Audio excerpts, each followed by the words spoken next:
Puiden valitsijan mielessä on hirsirakennuksen teko.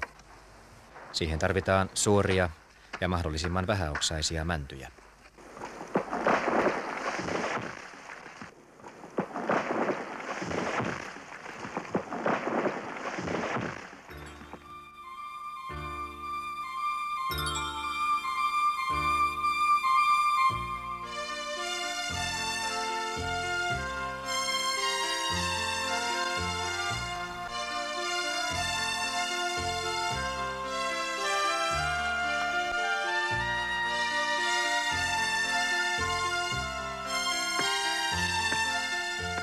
Sydäntalvella yläkuun aikana on rakennuspuut tavallisesti kaadettu. Tarkoituksena on tehdä pienehkö porstuakamarillinen tupa hirrestä perinteiseen tapaan. Rakennuspaikkana Suomenniemen Lyytikkälä Kaakkois-Suomessa.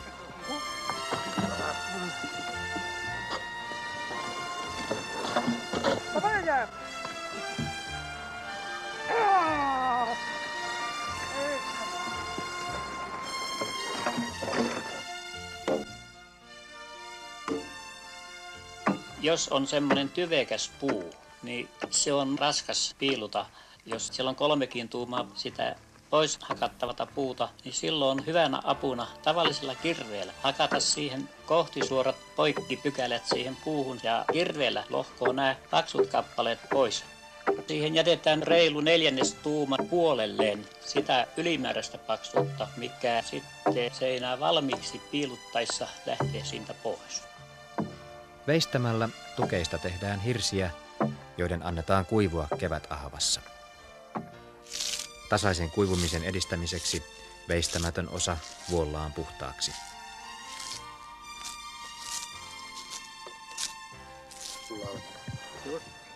Tähän rakennukseen tehdään kokeiluja opetustarkoituksessa tuvan osalle multiaispermanto, jossa alapohjan lämpöeristeenä on sisäpuolinen multavalli.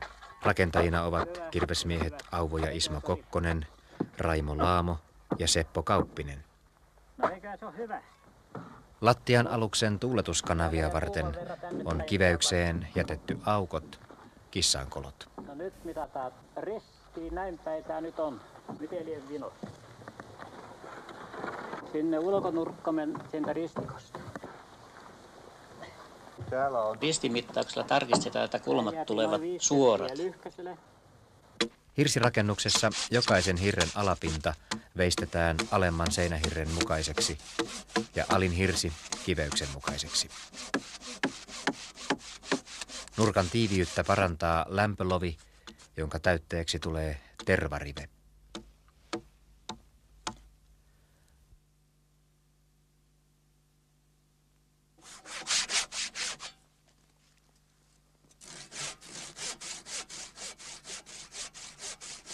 Lamasalvos eli vaakahirsirakennuksia lienee meillä ollut jo kansainvaellusaikana. Ainakin jo 1200-luvulla on ollut pyöreäpohjaisella salvoslovella niin sanotulla koirankaulanurkalla varustettuja pyöröhirsirakennuksia. Seinähirsiä alettiin veistää sisäpuolelta 1500-luvulla. Molemmin puolin veistetty seinähirsi, kuten tässä, on perua 1700-luvulta.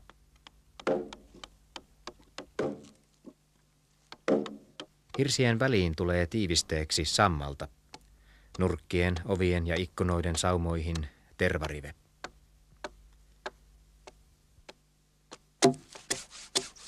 Seinän lujuutta lisätään sitomalla hirret toisiinsa vaarnoilla, jotka sijoitetaan hirsien läpiporattaviin reikiin. Käsivintilän koko on noin 1,5 tuumaa. Kun tämä tumpelitappi lyövää, niin on pidettävä huoli, että pohjaa jää painumisen varaa, ettei tapit jää kantamaan. Painumisen varaa pitää olla reilu tuuma seinän korkeusmetriä kohti. Ovien ja ikkunoiden karojen reijät tehdään 2 tuuman poralla. Eteisen ja kamarin väliseinän hirsien liitoksia ei uloteta sivuseinien läpi, vaan hirret liitetään niihin pyrstöliitoksin. Liitoslovi ulottuu puoleen väliin 6 tuuman vahvuista hirttä.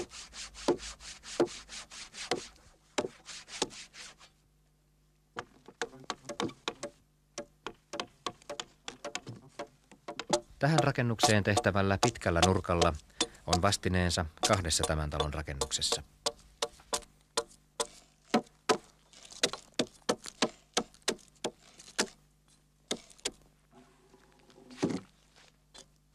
Salvoksen kaula veistetään kummaltakin sivulta noin puoli tuumaa muuta hirttä kapeammaksi. Kaulan kumpaankin päähän tehdään kaulaviisteet. Hirsiseinän kunnolliseen lämmöneristykseen kuuluu riittävän leveä lämpövara. Ulkoseinässä ja kylmää huonetta vastassa olevassa seinässä varan leveyden pitää olla vähintään 10 senttiä. Alemman hirren selkä on vuoltu tasaisen kuperaksi. Varapiirtimen leveällä kärkivälillä piirretään alemman hirren muoto ylempään hirteen.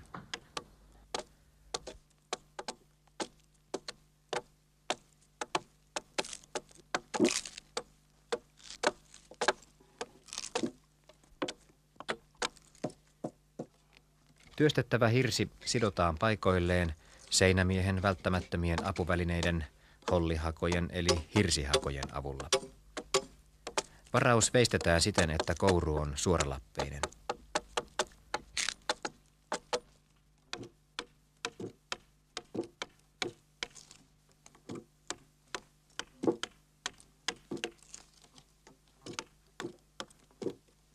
Kun varattu hirsi asetetaan alemman hirren päälle, varaus jää reunoilta hieman auki.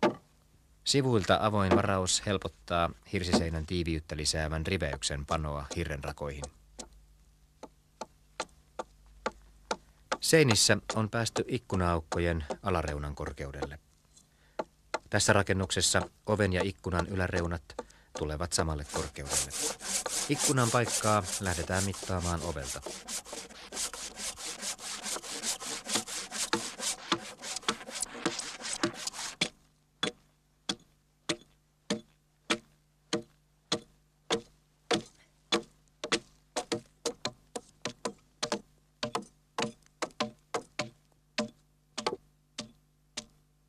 Tuvan toisen ikkunan korkeus saadaan oviseinän ikkunasta. Hirsirakennuksessa ovi- ja ikkuna-aukkojen tukena ovat karat. Tässä teenmuotoiset karat veistetään yhdestä puusta, kuten ennen on tehty.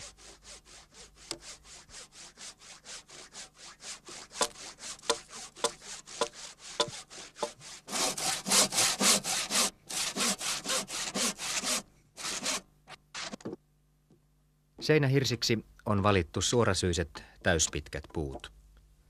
Kun hirsikerrat huolellisesti vaarnataan noin 1,5 metrin välein ja aukkopaikat karoitetaan jykevin yksipuisin karoin, seinät säilyttävät varmasti suoran muotonsa. Muualla seinässä voidaan hirsiä liitoksin jatkaa, mutta kamanahirreksi on aina valittu täyspitkä tukeva suora puu, koska tätä hirttä, joka sitoo koko rakennusta, heikentää ikkuna-aukko. Karan päällepanossa on mahdollista tervariveen laitto karan koloon, johon ei myöhemmin päästä käsiksi. Karalankkua ei naulata kiinni, koska naulaus estää hirren painumisen.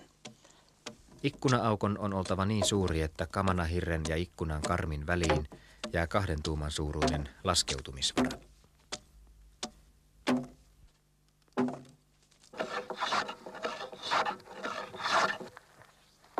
Välikaton kannatukset, huoliaiset, höylätään kauttaaltaan ennen paikoilleen sovitusta.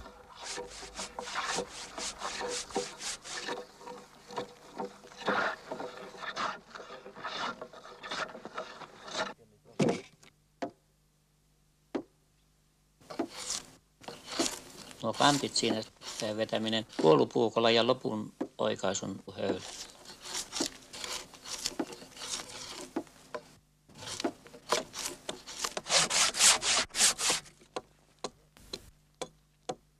Välikaton kannatusten pyrstönmuotoiset loveukset on helpointa tehdä silloin, kun seinät ovat vuoliaisten korkeudella. Loveukset ulottuvat noin puoliväliin seinän vahvuudesta.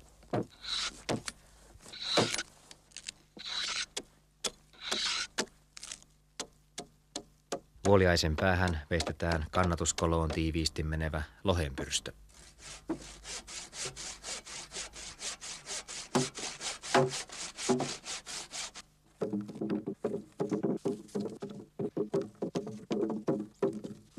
Hirren nosto jolujen ja köyden avulla on ylimuistoinen tapa siirtää painavia seinähirsiä olkapäätä korkeammalle.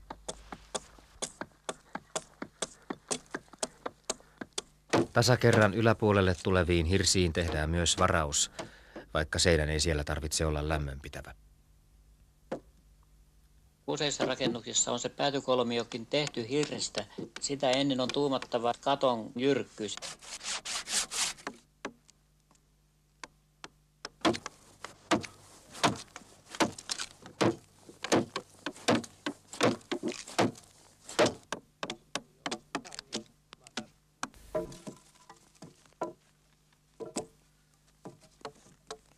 Mallikappaleella piirretään siihen sen lopullinen korkeus, vetään viiva ja sitä myöten vestetään se liika pois.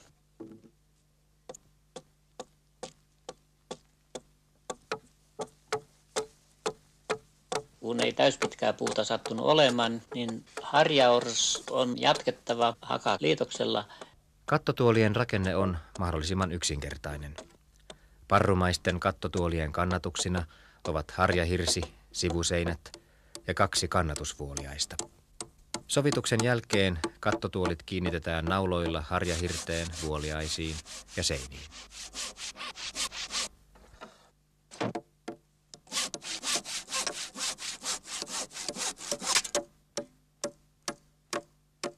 Päätykolmioiden ja väliseinän hirrenpäät veistetään kattotuolien tasalle. Harjaors tapitetaan sekä päistä että väliseinän kohdalta.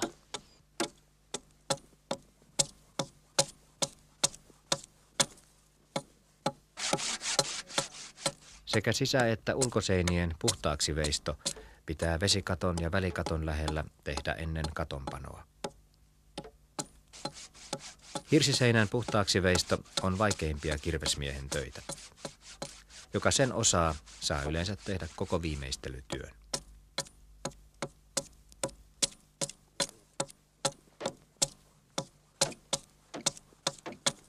Tammosen piilun varren silmä on tehty semmoinen, että varren irrottaminen ja takaisinlaitto käy kätevästi ja silloin tämmöisellä kirveellä voi vestää sekä oikea että vasenkätisesti. Ainakaan nurkkaa ei voi vestää muuten kuin määrätyltä suunnalta.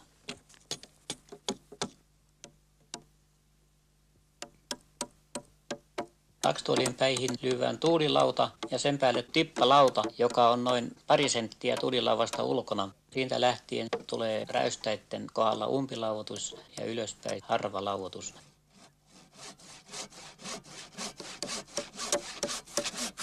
Nurkan pituus on hiukan pitempi kuin seinähirren paksuus. Jos on 6 tuumaa seinähirs, silloin nurkkojen pituus on 7 tuumaa. Nurkkien hirrenpäät veistetään saman vahvuisiksi kuin itse seinät.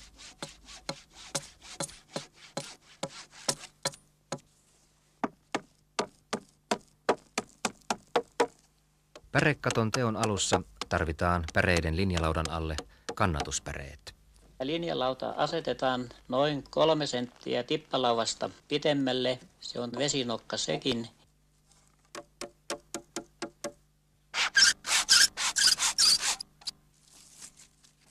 Normaali pärekatto on kauttaaltaan 3-kertainen.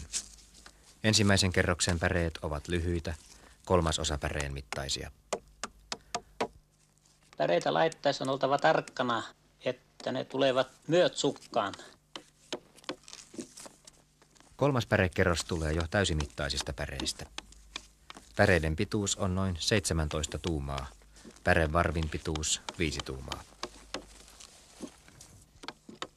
Päreet naulataan keskimäärin toisen pären reunasta. Naularivi pitää olla niin ylhäällä, että ne naulan päät jäävät varmasti sen seuraavan varvin päreiden alapäitten alle.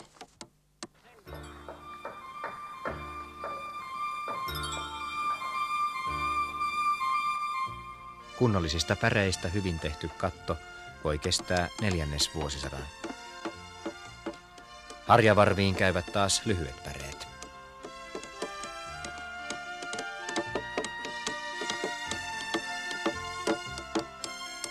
Ensimmäiseksi pannut apupäreet katkaistaan viimeiseksi.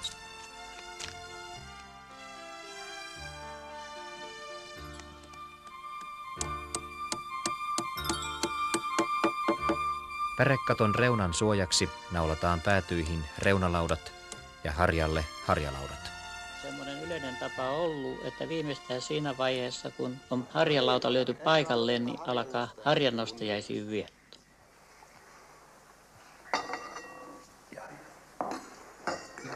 Harjannostajaisilla on juurensa menneisyydessä, jolloin raskaan harjahirren nostoon tarvittiin naapuriapua.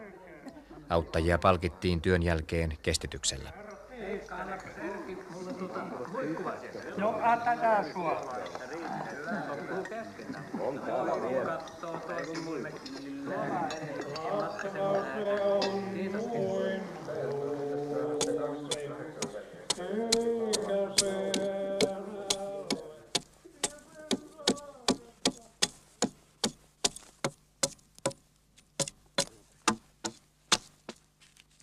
Tuvan lattian alle tulevan multiaispermannon hirsirakenteiden suojana on vanhastaan käytetty tuohta, joka kuivaa multaa vasten asetettuna suojaa hirttä pitkään lahoamiselta. Permannon teko alkaa multiaishirsien laitosta. Multiaishirret tulevat noin 70 senttiä ulkoseinästä sisäänpäin. Multiaispermannon kunnossa pysymisen elinehto on kunnollinen tuuletus. Kivistä ja tiilistä muurratut tuuletuskanavat pysyvät varmasti toimintakunnossa.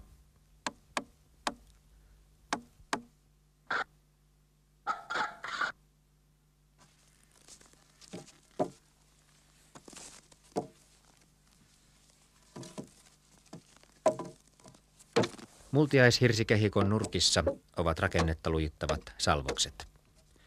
Hirsissä ei ole varausta.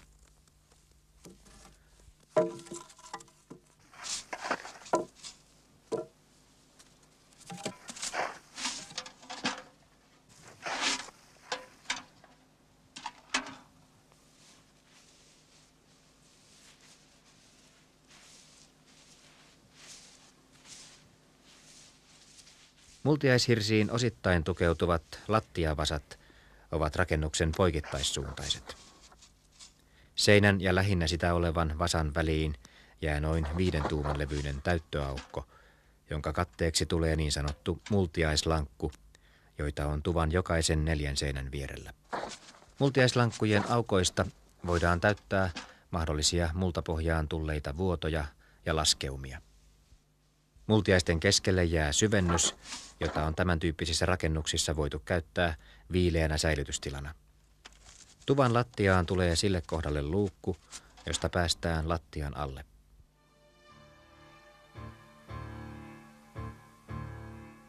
Ikkunan karmin ja kamanahirren väliin jää riittävä laskeutumisvara, joten karmi voidaan kiinnittää kiiloilla paikoilleen.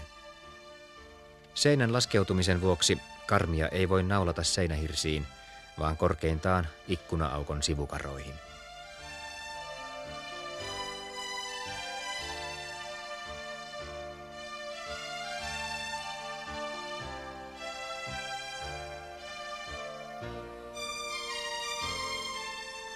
Karmin pysty- ja vaakasuoruus varmistetaan vesivaan avulla.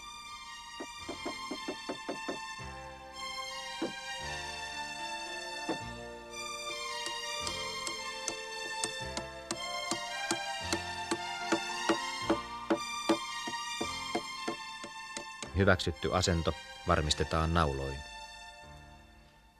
Päärakennuksessa valmiiksi lasitetut ja saranoidut pokat voidaan nyt asettaa paikoilleen. Karmin ja seinän väliin menee runsaasti tervarivettä, joka peittyy hirsitalojen leveiden vuorilautojen alle.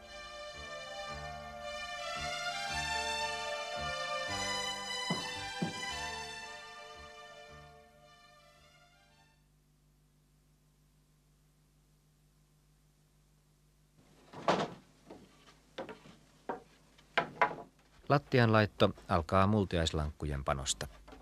Lankut ovat irralliset, vain jalkalistojen paikoillaan pitämät.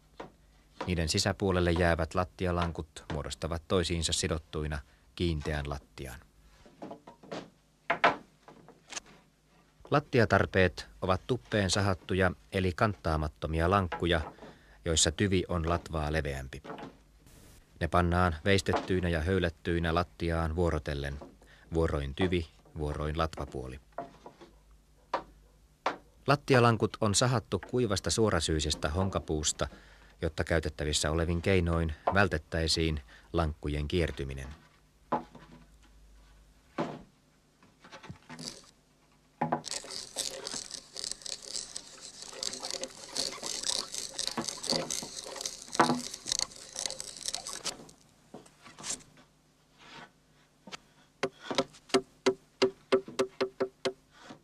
Multiaislankkujen sisäpuolelle jäävät lattialankut sidotaan tapeilla kiinni toisiinsa yhtenäiseksi lautaksi.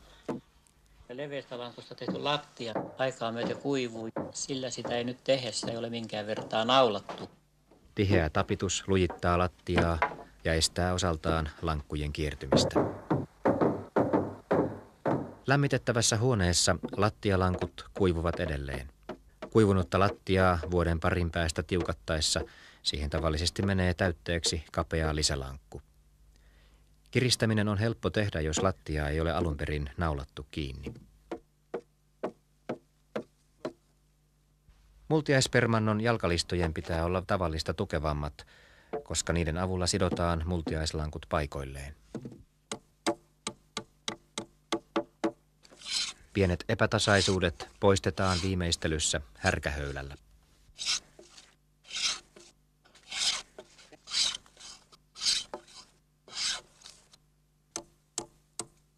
Eteiseen ja porstuakamariin tulee täytepohjainen lattia, rossipermanto. Lattiavasoihin naulataan alapohjan kannatuslaudat, joiden päälle pannaan rossilattian laudat.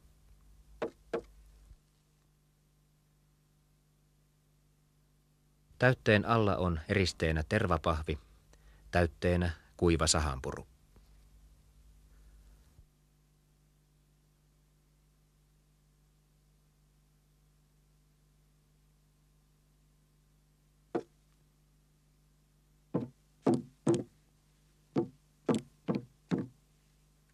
Rakenteeltaan samanlainen välikatto on Lyytikkälän päärakennuksessa, jonka pihapiirissä uudisrakennus on.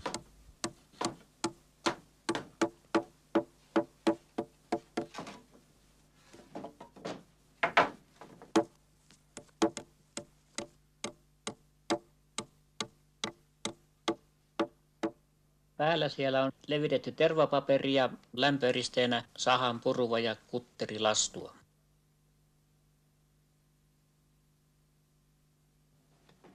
Ulkoovi on täällä tehty perinteinen lankkuovi, johon tulevat pitkälehtiset takosaranat.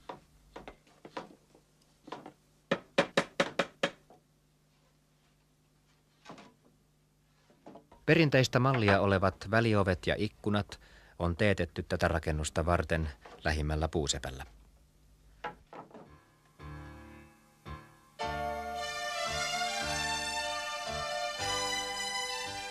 Vuorilaudat ja jalkalistat ovat kirvesmiesten itsensä valmistamia.